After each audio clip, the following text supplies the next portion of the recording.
Hello everyone, welcome back to my channel. तो दोस्तों, स्वागत है आप सबका हमारे चैनल पर, जहां हम बातें करते हैं फैशन, ब्यूटी, लाइफ स्टाइल, पूजा पाठ से जुड़े हुए ऑल इन टॉपिक पर। और मैं आपके साथ शेयर करती हूँ अपनी लाइफ का एक्सपीरियंस। तो दोस्तों, हरे कृष्णा, राधे राधे। कैसे हैं आप सब? आशा करती हूँ आप सभी लोग अच्छे होंगे, स्वस्थ होंगे।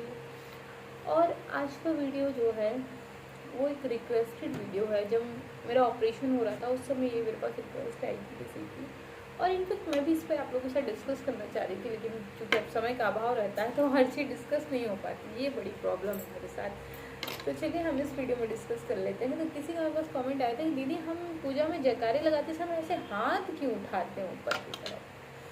तो इसका तो भाई जवाब देना चाहिए। अच्छा, बड़े मैं देख रही हूँ आजकल क्यूरियोसिटी बहुत होती है लोगों के बीच में। बहुत सारे, मतलब पहले एक समय था लोगों के अंदर इतनी क्यूरियोसिटी नहीं होती थी। कोई चीज़ होती थी तो हम बस उसे एक्सेप्ट कर लेते हैं, हाँ भाई ठीक है, ये पूजा करनी है, हमें करनी चाहिए। लेकिन आजकल जो एक नई चीज़ मैं इस जनरेशन में देख रही हूँ वो ये है कि हर चीज़ जो है वो उसको ऐसे कर दो ताकि पूरे में हवा फैले उसकी। हर चीज़ जो है हमें जाननी होती है, और ये बहुत अच्छी आदत है। अगर हमारी ज़िंदगी में क्यों नहीं हो तो फिर ज़िंदगी चलेगी कैसे? तो ये बहुत, बस वहीं को कर दो, वहीं को उठा दो, मुझे नहीं चाहिए। तो एक्चुअली अपना पेडिस्टल फैन चल रहा है तो उसकी हवा मेरे मुंह पे लग रही थी, मुझे बड़ा अजीब सा लग रहा है। तो देखिए, पूजा पाठ एक ऐसी चीज़ है, जब हम अपने मन से, जब हम किसी मंदिर में जाते हैं या किसी देव स्थान पर जाते हैं, या हम किसी ऐसे स्थान पर खड़े हैं जो तीर्थ स्थान है जहाँ हमें ईश्वर के होने की अनुभूति होती है, तो वहाँ हमारे शरीर से समस्त प्रकार की नकारात्मकता जो ऊर्जा होती है या जो नकारात्मकता होती है वो अपने आप निकल जाती है। उसे निकालने की ज़रूरत नहीं पड़ती। और जब वो नकारात्मकता निकल रही होती है तो हमारे अंदर कुछ भाव होते हैं जो हम प्रकट करते हैं अलग अलग रूप में। मैंने इस पर एक बार और वीडियो बनाया था। जैसे कुछ लोग पूजा करते समय जब मंदिर जाते तो रोने लगते हैं, उनके आंसू निकल आते हैं। कुछ लोग अपनी जगह पे पूजा करते करते घूमने लगते हैं, उनको ऐसे ना ऐसे राउंड सर्किल सा होता रहता है। पहली चीज़ बच्चों में बहुत हुआ करती थी, जब हम लोग स्कूल टाइम पे जाते थे और भगवान की प्रेयर करते थे लाइन में लग के, तो मेरे साथ तो कई बार ऐसे हुआ, मैं एक ही जगह खड़े होकर ऐसे गोल गोल घूम जाया करती थी। ऐसा लगता था जैसे ज़मीन घूम रही है। तो कुछ चीज़ें जो ज्योतिष कहता है वो ये है। साइंस इस चीज़ को कुछ और भी कहती है, जैसे ग्रेविटी का असर बोलती है, ठीक है। कई सारी चीज़ें हैं। तो एक्चुअल चीज़ें क्या हैं, हम ऐसा क्यों करते हैं, हम पूजा में ताली क्यों बजाते हैं? साइंस इसे किसी दूसरे रूप में देख रही होती है, हम किसी दूसरे रूप में देख रहे हैं। साइंस कहती है ताली बजाने से ब्लड सर्कुलेशन अच्छा होता है, बहुत सारी चीज़ें होती हैं। हम कहते हैं ताली बजाने से हमारे घर में जो नकारात्मक ऊर्जा होती है वो निकल जाती है। हम जब अपने मंदिर के अंदर प्रवेश करते हैं तो हम ताली बजाते ही आते हैं अपने घर के मंदिर में, अगर हमने विशेष युगल सरकार की स्थापना कर रखी है। तो चलिए मैं आपको बताती हूँ कि हम ऐसा कैसे करते हैं और क्यों करते हैं। तो पूजा में जयकारे में दोनों हाथ उठाने का अभिभाव होता है संपूर्ण रूप से ईश्वर में समर्पित हो जाना। जैसे कि हमें जो सांसें दी हैं, हमारा शरीर पंच तत्व से बना हुआ है, अग्नि, जल, वायु। हम ये सब कुछ जो है वो ईश्वर को समर्पित करते हैं। आखिर हमारा शरीर है क्या?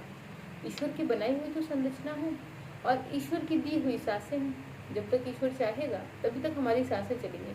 क्या कोई व्यक्ति ऐसा कह सकता है कि नहीं, मैं अपनी मर्जी से जिंदा रहूंगा? हाँ, आत्मा शक्ति एक अलग चीज़ है, लेकिन ये आत्मा शक्ति हर व्यक्ति के अंदर तो नहीं होती, किसी विशेष व्यक्ति में होती है। जैसे कि मैं आपको बताऊं, मेरे घर में जो मेरे मामा ससुर हैं, मैं आपको बताऊं इस समय वो 80+ हैं, और आप उन्हें देख लेंगे ना तो आप विश्वास नहीं कर सकते कि वो 80+ हैं। और उनके जीवन के जो संघर्ष रहे हैं, और उनकी कितने, मतलब इतनी भयंकर उनके एक्सीडेंट हुए कि उनके बचने की कोई उम्मीद नहीं थी। और मैं आपको बताऊं कि आज हमारे घर में सबसे ज़्यादा स्वस्थ हैं वो। उन्हें ना शुगर है, ना बीपी है, ना हाइपरटेंशन है, ना मोटापा है, कोई डायबिटीज़, कुछ भी, कोई बीमारी उन्हें नहीं है। और उनकी इच्छा शक्ति की मैं बात करूँ, जैसे कि कभी ऐसी मेरी बात हो तो मैं कहती हूँ मामा जी आप ना ऐसे आशीर्वाद देते रहा करिए, तो वो कहते हैं मुझसे, अब मुझे बहू रानी बोलते हैं। और बहुत प्यार से बोलते हैं, जब वो मुझे बहू रानी बोलते मुझे बड़ा अच्छा लगता है। मतलब मेरे अंदर से इच्छा होती है कि मामा जी एक दो बार और बोलें। तो मैं उनसे कहती हूँ मामा जी आपका रहना बहुत ज़रूरी है, अब आप ही एक बुजुर्ग हैं आशीर्वाद देने के लिए। तो कहते हैं अरे नहीं, चिंता नहीं करना है, मैं अभी 100 साल तक जिंदा रहूँगा, चाहे जो हो जाए, मैं 100 साल तक जिंदा रहूँगा।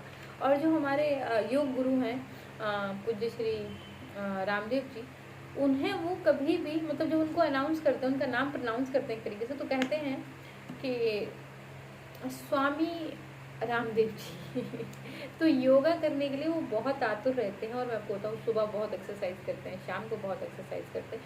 तो ये भी एक तरीके की साधना है। योग क्या है? पूजा ही तो है, पूजा करने का एक माध्यम है। उसमें भी हम हाथ ऊपर करते हैं, दाएं बाएं करते हैं। तो इच्छा शक्ति की बात मैं कर रही थी कि इच्छा शक्ति क्या है।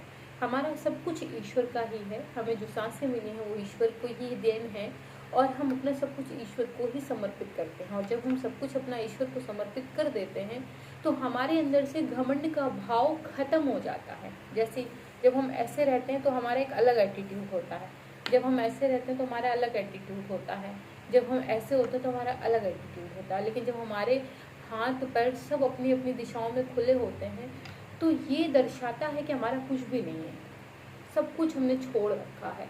और जब ये भाव हमारे अंदर आता है तो घमंड का भाव निकल जाता है, ये चीज़ निकल जाती है कि हाँ सिर्फ मैं ही हूँ। तो जब हम ईश्वर का जयकारा लगाते हैं, जैसे बोलिए राधा रानी सरकार की जय, और हम हाथों को ऊपर की तरफ लेकर जाते हैं, तो ये हम कह रहे होते हैं हमारा शरीर, हमारा मन कर्म वचन से हम ईश्वर को जो है वो शरणागत को स्वीकार करना चाहिए, और करते भी हैं। जो एक समर्पण का सांकेतिक शारीरिक भाव होता है उसे इष्ट देव के प्रति कृतज्ञता और समर्पण के साथ हम दर्शाते हैं। हम अपने हाथ पैर सब खुला छोड़ के ईश्वर को दर्शाते हैं कि हमारा मन कर्म वचन इन सब से हम ईश्वर के प्रति समर्पित हैं, है ना। हम कृतज्ञ हैं ईश्वर के लिए। जैसे कि मैंने बहुत बार आपको जो है बताया, उसमें लॉ ऑफ प्रोटेक्शन में बताया है कि कृतज्ञता बहुत बड़ी चीज़ है। आप हर चीज़ के लिए धन्यवाद ज्ञापित करते रहिए। कृतज्ञ अगर हैं आप अपने जीवन में तो आप सोचिए कि सब कुछ है आपके पास, तो इस तरीके का भाव हमारा हो जाता है। इसीलिए जब भी हम मंदिर में जयकारा लगाते हैं, वो चाहे शिवालय हो चाहे कोई मंदिर हो, हम अपने हाथ हमेशा ऊपर की तरफ ले जाते हैं। हम ईश्वर को कह रहे होते हैं कि ईश्वर आपने हमें जो कुछ भी दिया है ना, हम उस सब को लेकर आपके पास समर्पित हैं। कुछ भी नहीं है मेरा, यहाँ तो सब कुछ खाली हाथ है, जो कुछ है सब आपका दिया है। तो ये भाव हमारे अंदर होता है जिसे हम ईश्वर को समर्पित कर रहे होते हैं, इसलिए वो अपने हाथ जो है ऊपर उठाते हैं। उसी क्रम में एक चीज़ और हमारे साथ होती है, क्योंकि किसी का एक कमेंट आया तो मैंने लगा कि ये भी बता दें। हम आंखें भी ऊपर की तरफ बंद कर लेते हैं, हमारी आंखें बंद होती हैं। जब हम मंदिर में जाते हैं और हम प्रार्थना कर रहे हैं तो हमारी आंखें बंद हो जाती हैं और हमें नहीं पता होता है, हम ऊपर की तरफ जो है हमारी आंखें चली जाती हैं, हम मस्तिष्क की तरफ देख रहे होते हैं। तो इसका क्या कारण है? भगवान हमसे ऊपर हैं, लेकिन ये कहाँ है हमें नहीं पता, हम नहीं जानते, हमने नहीं देखा है। हमने एक विग्रह को स्थापित कर लिया, हम ईश्वर स्वरूप समझकर उनको पूजा कर रहे हैं, लेकिन वास्तविकता में वो हमारी किस दिशा में बैठे हैं, कहाँ हैं, उनका आशीर्वाद कहाँ से हमें प्राप्त करो, हम इसको नहीं जानते, है ना। जैसे मैंने आपसे कहा कि भगवान हमारे ऊपर हैं, लेकिन हम कहाँ हैं हमें नहीं पता। इसलिए प्रार्थना व समस्या निवारण के समय हमारी आंखें बंद होकर दोनों भुवों के बीच की ओर केंद्रित हो जाती हैं। क्यों ऊपर की तरफ केंद्रित होती हैं? क्योंकि हमें इस बात का पूरा विश्वास है कि ईश्वर हमारे ऊपर है, हम इस बात को मानते हैं। इसलिए जब हम कभी प्रार्थना करते हैं तो हमारी आंखें ऑटोमेटिक ऊपर की तरफ हो जाती है। बंद होते हुए भी आप देखेंगे कि आपको जब आपकी आंखें बंद होगी, आप कभी बंद करके देखिएगा, आपको ऐसा नजर नहीं आएगा कि आपके सामने कोई खड़ा है। आपके ऑटोमेटिक आपकी जो दोनों आईब्रोज हैं उनके बीच में आपको केंद्र बिंदु नजर आएगा।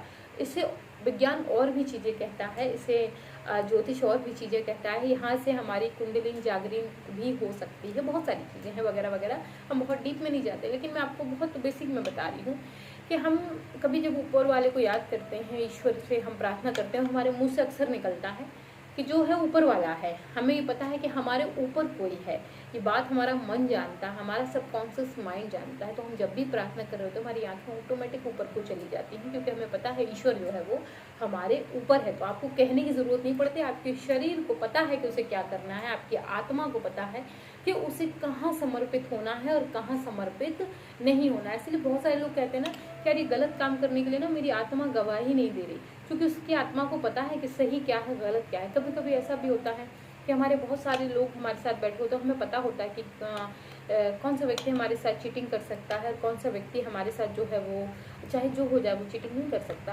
क्योंकि आत्मा को सब पता है, उसे अपने समर्पण का भाव पता है, उसे दूसरों का कृतज्ञ होने का भाव पता है। उसे दूसरों से सावधान रहने का भाव पता है, उसे सब पता है।